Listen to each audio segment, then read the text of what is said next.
Max Weber este tipo de racionalidad capitalista lo eleva al ámbito de la ciencia, ¿no?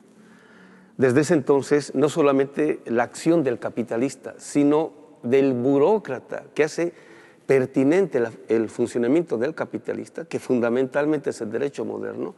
El derecho moderno hace posible, factible, legalmente, el robo sistemático que el capitalista va desarrollando a la par que desarrolla la ciencia, la técnica y la industrialización, etcétera, etcétera. Bueno, al principio está en el ámbito de la economía. Y de pronto a un señor llamado Karl Popper se le ocurre agarrar este paquete y elevarlo al ámbito de la ciencia en general, ¿no? Que después de la Segunda Guerra Mundial se vuelve en el paradigma de lo que es ciencia. Siempre hay que recordar que lo que sea ciencia hasta fines del siglo XIX no estaba definido. Tranquilamente se podía hablar de ciencia inglesa, ciencia francesa, ciencia alemana, hasta ciencia judía. Se impone de tal modo ese modelo de ciencia, ¿no? Popper, que ahora todo el mundo cuando habla de ciencia, hasta marxistas, parten de Popper y de Bunge. Cuando se parte de este modelo de ciencia, que supuestamente es conocimiento verdadero, lo que hace es desarrollar la pretensión, el interés, ¿no?, de a quienes les sirve y les funciona este tipo de fundamentación, que son las universidades de primer mundo. El ranking de las mejores universidades del planeta apunta a 10 universidades de primer mundo y paradójicamente son privadas. Son privadas porque son financiadas por el capital transnacional, así de simple. Son los espacios académicos en los cuales se forman intelectualmente la burocracia con la cual el capital financiero transnacional va a funcionar. ¿Qué quiere decir esto? Que el concepto de ciencia que ha producido la modernidad no es pertinente a la humanidad, pero sí al capital financiero, ¿no? Y no puede decir, esta es ciencia burguesa. ¿Por qué? Porque se estarían deschapando, por decir. Tienen que encubrirlo, lo encubren como ciencia moderna. Y nosotros caemos en la trampa cuando nosotros creemos que ese modelo de ciencia es la ciencia. No es la ciencia, es ideología, es una falacia abstractiva. ¿Esto quiere decir que estamos en contra de la ciencia? No, estamos en contra de un tipo de ciencia, de un tipo de racionalidad. Este tipo de ciencia y de racionalidad que ha producido el capital financiero, con el cual ha producido su propia idea de universidad, con el cual ha producido su propia idea de intelectualidad, su propia idea de ciencia, de racionalidad, etcétera, que las han impuesto libremente en la década del 80 y del 90, casualmente, donde nuestras universidades, de ser bien populares, las latinoamericanas, ahora se han vuelto pertinentes al capital financiero. Entonces ya no es necesario que nuestros intelectuales se formen en países de primer mundo para servir al capital transnacional, sino inclusive ahora en nuestras propias universidades, cuando se forman al interior de este tipo de paradigma de ciencia, de conocimiento y de realidad, ahora se pueden poner al servicio de los intereses de las transnacionales. Bueno, fíjese, una de las consecuencias más graves que tiene eso que usted está señalado, que lo comparto totalmente, es que eso ha conducido precisamente no al desarrollo del pensamiento, ni de la ciencia, ni de nada que se le parezca a eso, sino a la mediocridad. No ha habido una época más mediocre en el plano del pensamiento, de la inteligencia, que esta, salvo lo que se mueva underground. Y el ejemplo más notable precisamente es el neoliberalismo, ¿no? El neoliberalismo parte de algunas ideas que están en Smith, pero Smith fue mucho más que el neoliberalismo, ¿no? Porque Smith también fue un humanista, un pensador y fue un utopista, ¿no? Pero ha habido algunos científicos, como John Nash, por ejemplo, que demuestra que una de las tesis fundamentales de Smith, que es que el egoísmo es el motor de la historia, de todo, John Nash demuestra con modelos matemáticos que es falso. Es decir, el pensamiento profundo está desterrado de las universidades que usted ha citado, de las nuestras, ¿no? Y lo que predomina es la banalidad, porque no hay cosa más banal que el neoliberalismo, ¿no? Porque el neoliberalismo está construido a partir de eso que se llama verdades de sentido común. Por ejemplo, ¿quién niega que para tener éxito hay que esforzarse? Lo que ocurre es que depende de eso, de esforzarse. Yo me puedo esforzar por un salario y estoy explotado y estoy esforzándome, ¿no? porque una de las cosas que hace el neoliberalismo es que la sociedad es sustituida por el mercado. En la medida que sustituyo la sociedad por el mercado, entonces genero una relación transaccional que se expresa incluso en el lenguaje. Por ejemplo, entre los jóvenes es muy común que dicen, te compro esa idea. Cuando lo dicen en el aula, yo le digo, ¿y cuánto cuesta? Pues para eso yo la puedo comprar también, ¿no? Porque en la medida que el mercado va sustituyendo a la sociedad, va sustituyendo también el lenguaje, va creando su propio lenguaje. Y hoy día las revoluciones tienen que encontrar precisamente sus propias formas de expresión, ¿no? Y sus propias formas de expresión no son solo Marx, ¿no? Porque Marx dejó un camino construido, pero lo que nos toca a nosotros ahora es construir un lenguaje de lo cotidiano, porque en fin de cuentas las revoluciones son revoluciones de la vida cotidiana o no son, ¿no? Y está planteado entonces un problema también, ¿qué es lo que vamos a llamar radical hoy día, ¿no? Yo vengo con este debate hace algunas ya décadas, porque normalmente hemos entendido como radical la lucha armada, tirar piedras en la calle, ¿no? Y resulta que eso puede ser absolutamente conservador, ¿no? Porque yo considero que radical es aquello que conduce a que la gente, los pueblos, piensen con su propia cabeza.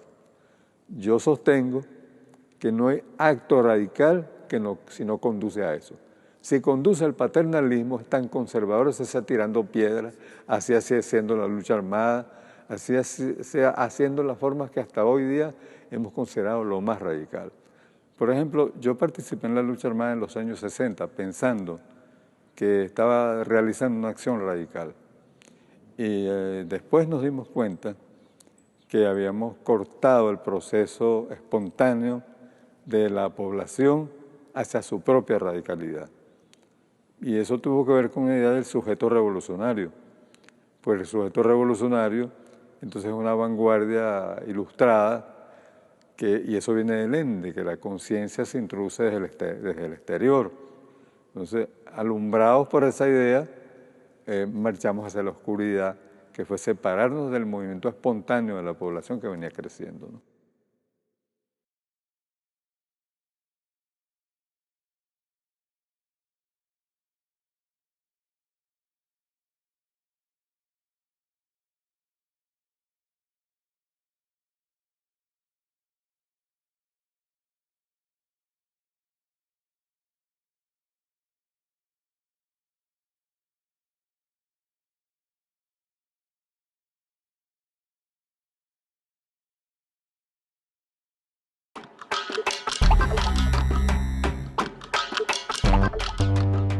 Pero el problema del neoliberalismo es que tiene otras consecuencias muy serias, ¿no?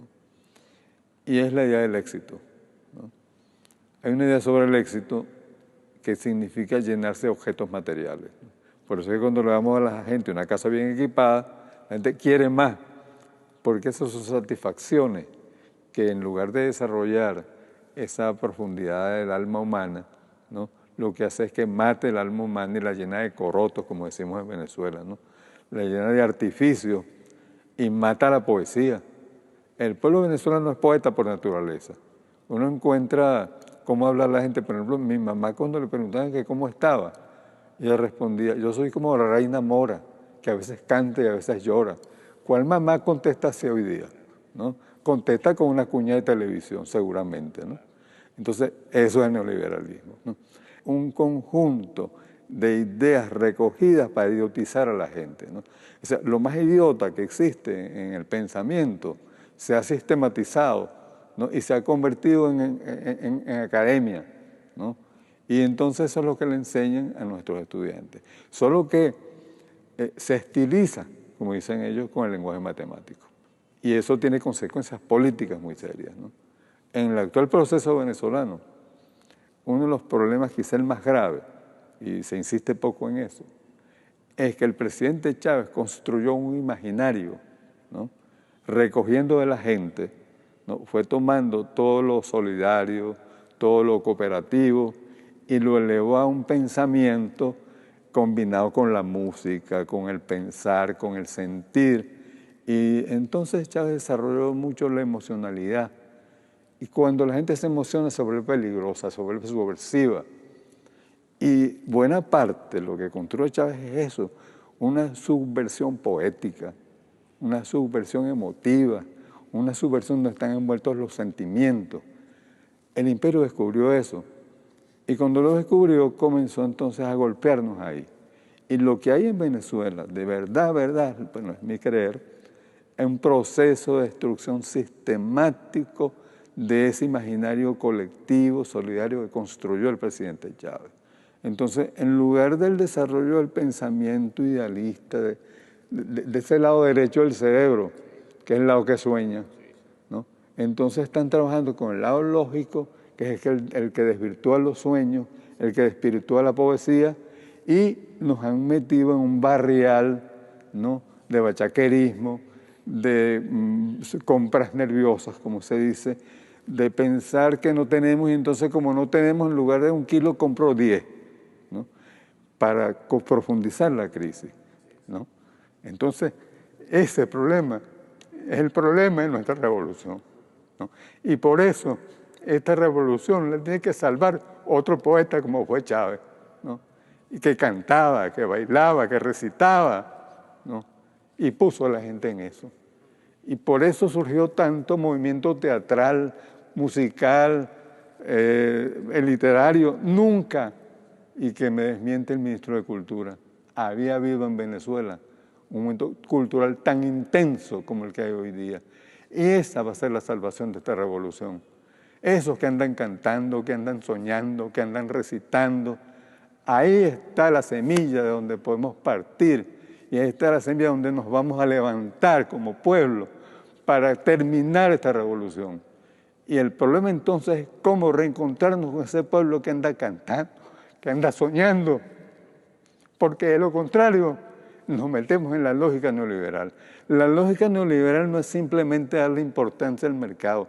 La lógica neoliberal es estimular todo lo estúpido que hay en la sociedad venezolana. Y entonces la gente se va estupidizando, ¿no? Y de ese pensamiento glorioso en que se metió y soñó con una patria nueva, grande, bonita, se ha metido en una patria que lo que anda buscando es 1 kilo de harina, 1 kilo de queso, ¿no? Y se cree que eso es poder salir adelante, porque entonces el ser se confundió con el tener, con el poseer. El problema es que ha sido el problema de casi todas las revoluciones, ¿no?, que se va formando una capa burocrática que traiciona la revolución, porque en nombre de la revolución hace cualquier tropelía. Que sería lo que en el lenguaje de la Revolución Francesa, ya lo empezó a utilizar Marx, sería el problema del termidor, ¿no? El termidor es el que en nombre de la revolución traiciona los principios de la revolución, ¿no? Y ese es el oportunista, el que no ha participado del proceso de la revolución y cuando está triunfando, ¡pum!, se mete a la revolución. Y es tan habilidoso que es capaz de ubicar puestos de dirección, de conducción y o de mando. Y entonces redirecciona el sentido de la revolución en otro sentido, que esta la distorsiona, ¿no? Junto con los revolucionarios, los que no tienen ningún tipo de pretensión de revolución, que son oportunistas, juntitos van, ¿no? Y quienes se hacen cargo de la conducción son justamente los que tienen el espíritu conservador de servirse de la revolución y se convierten en los termidores. Pero uno podría hablar de eso solamente de una revolución política, por decir. En mi opinión, la modernidad o el proyecto cultural y civilizatorio que ha producido la burguesía, que llamamos modernidad, es el termidor de la humanidad, en el sentido de que se ha apropiado de los anhelos más profundos de la humanidad para traicionar a la humanidad. Y para eso ha producido ciencia y filosofía. Pues, ¿qué hacemos? ¿No? Es el problema, ¿qué hacemos? Y tendría que ver esto con lo que usted estaba hablando acerca de la idea de la radicalidad y de la subjetividad, en el sentido de que Bueno, en parte estamos perdiendo lo que de humano a la humanidad le ha costado producir ideas humanas, libertarias, revolucionarias.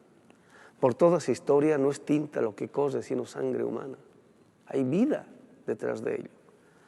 Entonces, frente a esta irracionalidad de la cultura y civilización que ha producido la burguesía, que llamamos modernidad, ¿qué hacemos? La respuesta del posmodernismo, y desgraciadamente mucha gente de izquierda parte de este tipo de propuesta, es, frente a este tipo de racionalidad, la irracionalidad, vía que no compartimos. ¿Por qué? Porque eso es confundir a la razón moderna con la razón. La razón moderna es un tipo de razón, y ya. Tiene pretensión de universalidad, es cierto, pero no es la razón. La razón humana es muchísimo más que la razón moderna, en este caso la razón burguesa. Entonces, frente a este ejercicio irracional de la racionalidad moderna, ¿qué hacemos? Entonces ahí viene el problema de la radicalidad. Hay que partir de la raíz.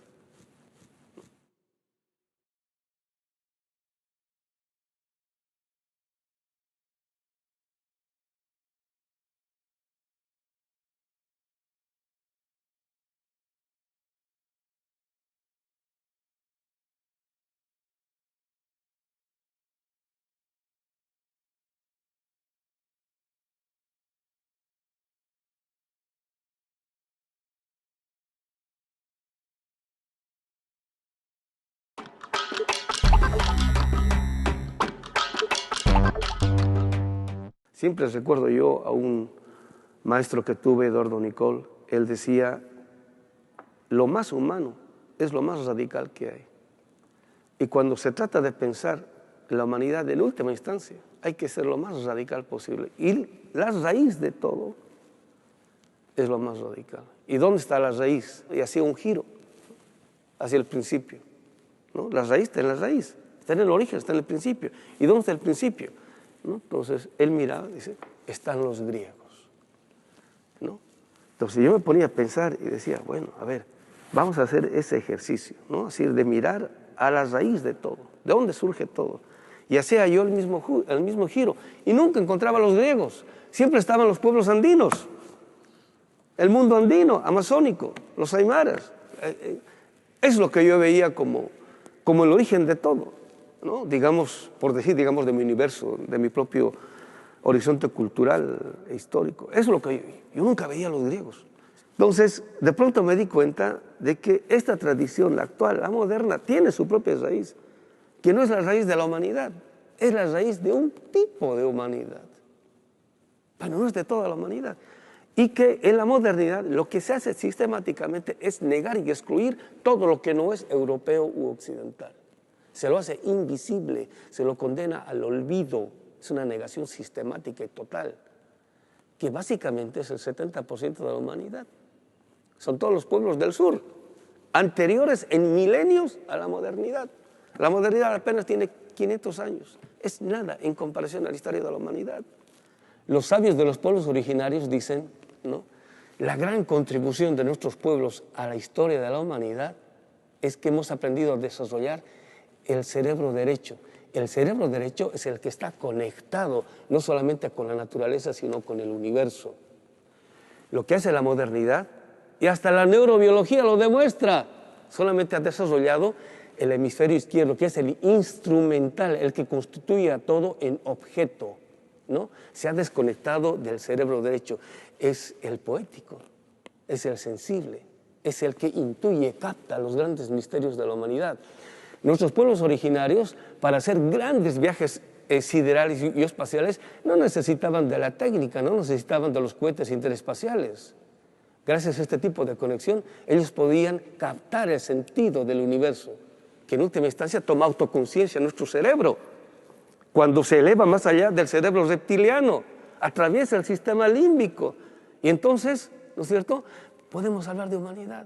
Podemos ser capaces de dar nuestra vida por la vida de los demás. Y el modelo neoliberal es exactamente al revés.